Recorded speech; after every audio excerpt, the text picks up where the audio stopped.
Hi guys, thanks for tuning in to Accessorize Your Life. I'm Julia and I welcome you to the channel. If this is your first time here, I want to let you know that on the last Tuesday of every month, I hook up with the ladies from Beauty Over 40 and bring you a themed makeup look. So this month is no different. It just happens to be Black History Month, or as I like to call it, African American History Month.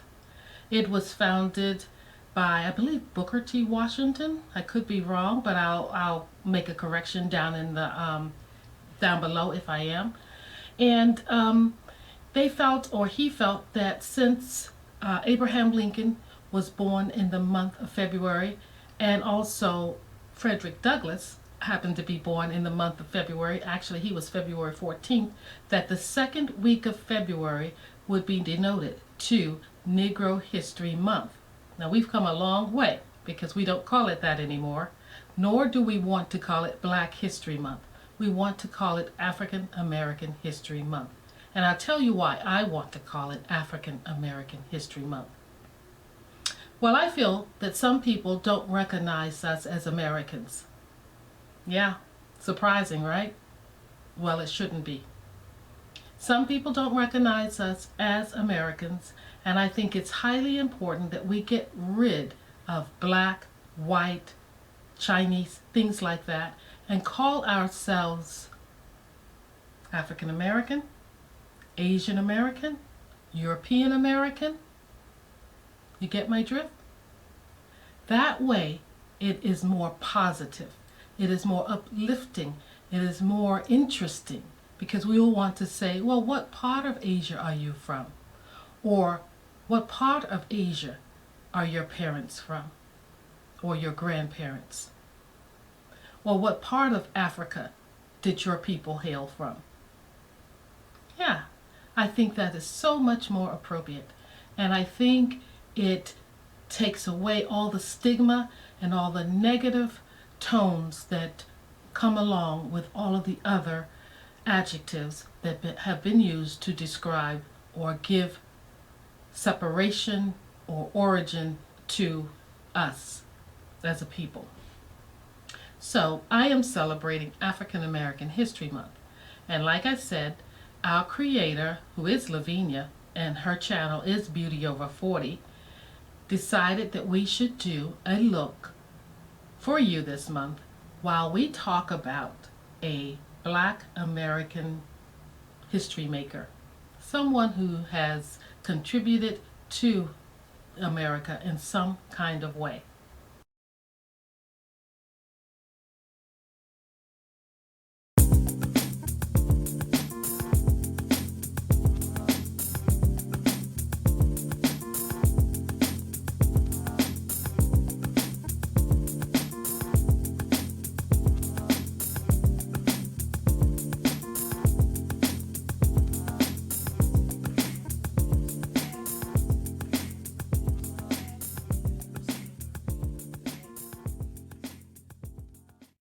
That's about everybody, I think. I'd like to think so. But anyway, I'm going to focus on this lady. I ran across her because I had to seek her out actually, because she was not in any history books that I saw, nor was she in any books that I studied from or read from.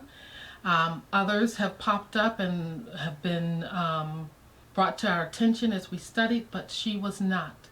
Her name is Ida Gray Nelson Rollins, and she was born in 1867 in Clarksville, Tennessee. Now that's about all I'm going to give you right now. That's all the information I want to give you about her right now, because as I do my look, I am going to do a voiceover and just talk to you more about her. But I was thrilled to find her and to just think that she would be the woman I'd like to focus in on today. So I am going to pull out my brushes to use today from Juvia's place. And as you know, the founder of this company is an African American woman, or African woman, you know. And I'm going to use these brushes to create my look. And I have a tray of makeup that I pulled out. And every product in this tray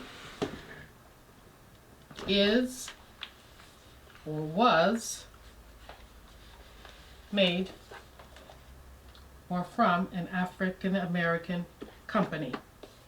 So I am going to select what I want to use from this tray that I pulled from my collection of African American products. And I have quite a bit. So if you'd like to hear more about Ida Gray Nelson Rollins, and you'd like to see the look I come up with, keep watching. Okay, ready, set, go. I have used Lancome products, the serums and moisturizer for my face. I am going to be using products from Mented, Pat McGrath, Juvia's Place, and Fenty. And as far as I know, Fenty is an African American company. And I'm going to leave it at that.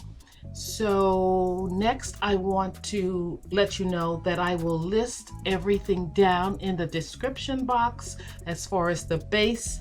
And actually the eye look, I don't think I'll list it down below as well.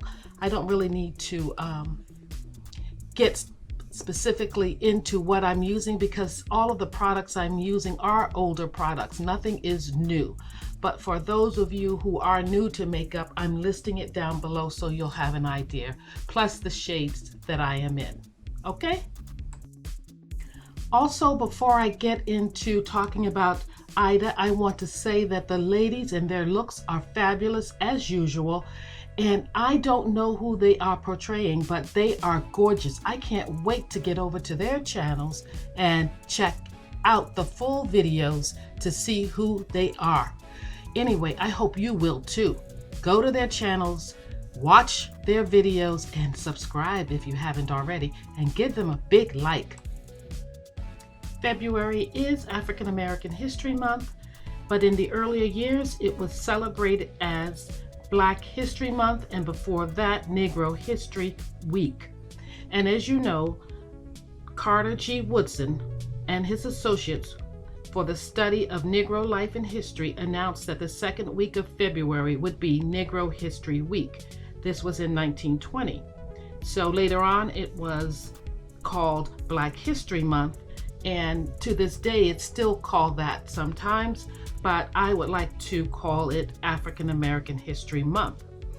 Abraham Lincoln was born on February 12th, and Frederick Douglass was born on February 14th. So that is the reason that that week was chosen to celebrate the history of Black Americans.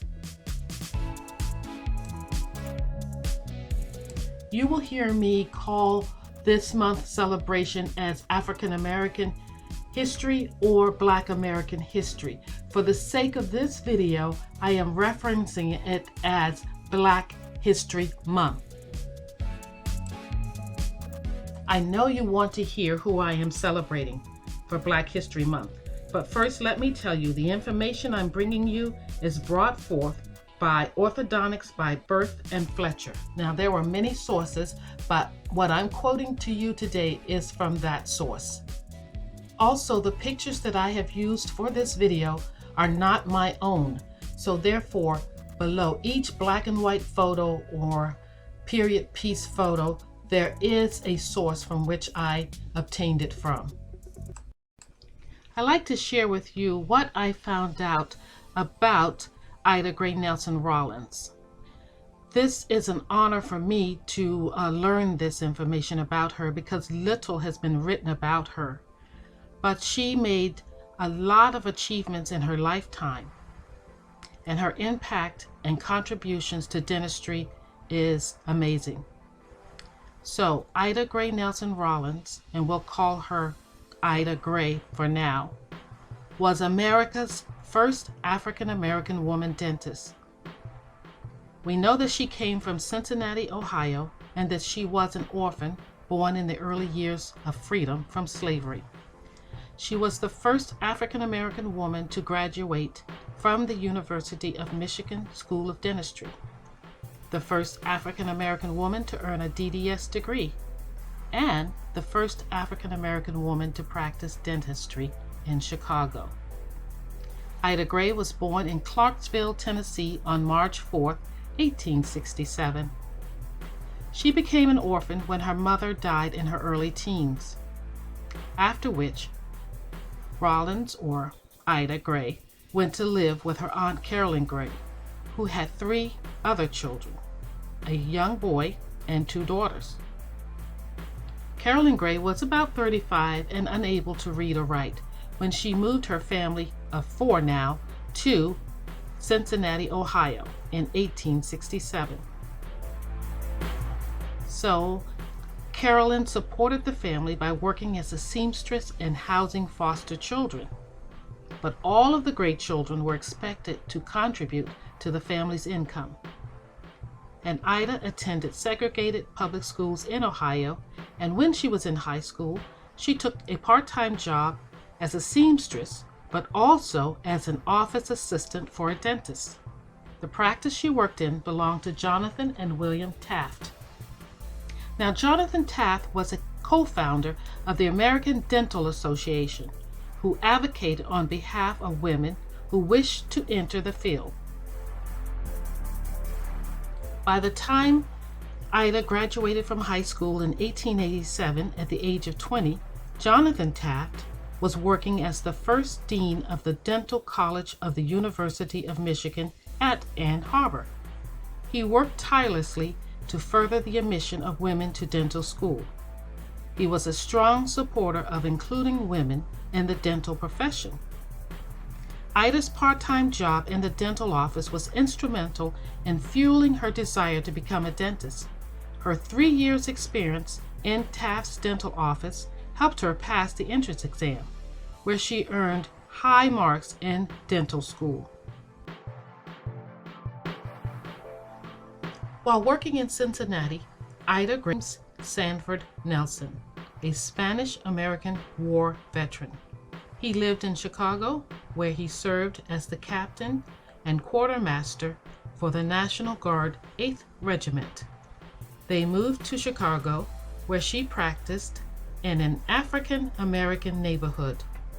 Gray had a very diverse clientele, serving men and women in the Chicago area of all races and ages. She especially loved to treat children and served as a role model for many of her young patients. One of her patients, Olive M. Henderson, who you'll see a photo of at the end of this video, became the second female African-American dentist in Chicago. Aside from mentoring, Gray was also active in many women's organizations in Chicago. And one of them that stands out is that she was vice president of the Professional Women's Wheatley's Club, a group that maintained the only black women's shelter in Chicago. Well, Nelson's husband died in 1926. She then retired in 1928, and she married again to William Rollins the following year. He was a waiter. Rollins spent the rest of her life in Chicago, although she spent most summers at her second home in Idlewild, Michigan. She died in 1953 at the age of 86. But her name lives on through an annual diversity award given by the School of Dentistry at the University of Michigan. So not only do we celebrate the life and achievements of Ida Gray Nelson Rollins during African American History Month in February, we honor her as a role model to all professional women for her courageous accomplishments in the field of dentistry.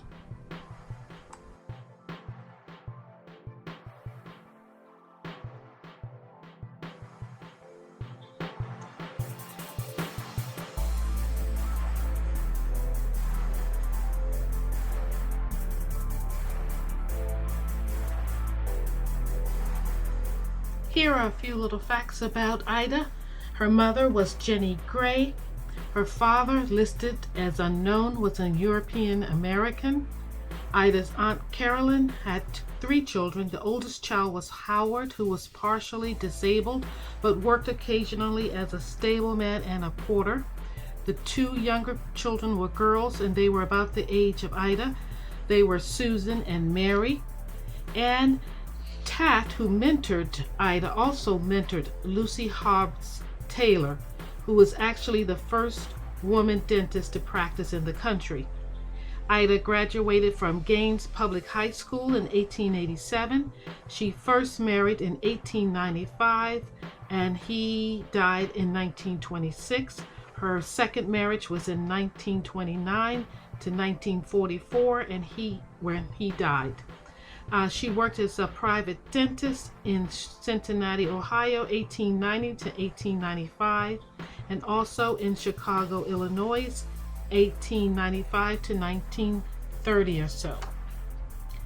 Gray was only the 23rd woman to graduate from the dental school of the University of Michigan. She remained widowed after the death of her second husband, and she never had any children with either of her husbands. Little known facts. Alrighty guys, so I'm about to wrap up my look, and I'm going into the Mented bronzer here, and I'm using the lighter one on my nose, and you'll see me use the deeper one on the sides of my face. And this is where I think maybe the second place I took my look south was applying this bronzer right about here. Too much, and I didn't blend it out thoroughly. Sometimes you just cannot see in the mirror well enough. And I used to see older women in their makeup and think, what were they thinking? I now get it. They couldn't see. They just couldn't see, you know, what they looked like. Their eyes had diminished, you know, and they just really couldn't see to apply the makeup effectively and know to blend it out well enough. And I think that's what's happening to me. So even though I have a magnification of 10 on this mirror, I was also distracted because I was watching Sunday Skin or listening to it as I was applying this makeup. I did not blend that bronzer out that I'm using. Take anything from this video, don't take my blending of the bronzer out here, aka contour. Didn't do a good job with that. And the first thing that I wasn't happy with is that I applied the Juvia's Place contour in the second shade, which was really deep. I applied too much of it. I wish I had just done a little bit.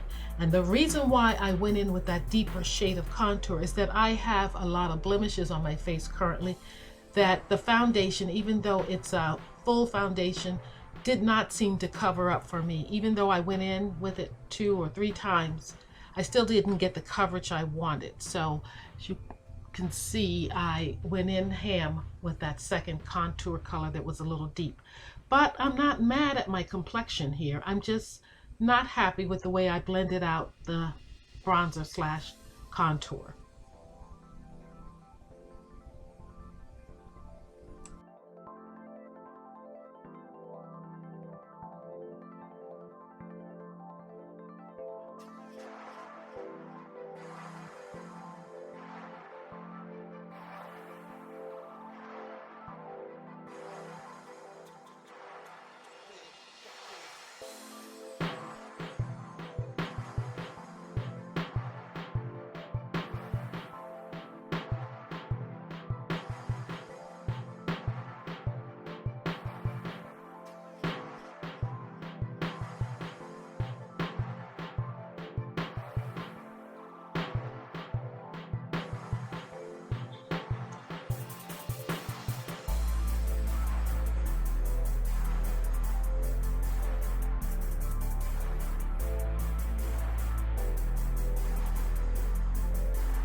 Again, I will leave everything that I'm using down in the description box so that you can have a better idea of the products, since I didn't go over them. Now here I'm a little puzzled as to what I should do with my lips. I kind of want a neutral look, but I just see I look a little blah with that.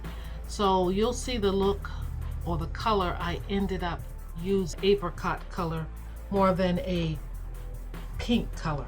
But I tried to remedy that and make it more of an apricot color by using this Pat McGrath gloss. Well guys, I hope that what I've given you here as far as information on Ida, who seemed to be ahead of her time, did remarkable things at a time when sometimes you think much can't be done because all of the odds are stacked against you. She did remarkably well, and better than what some of us are doing here today. But that's not to put us down. That's just to say that we can do what we set out to do. We persevere. And it's good to know that someone like her was able to accomplish so much at that time. I want to thank you for watching, and continue, because I have some photos at the end that shows Ida and in all of her glory.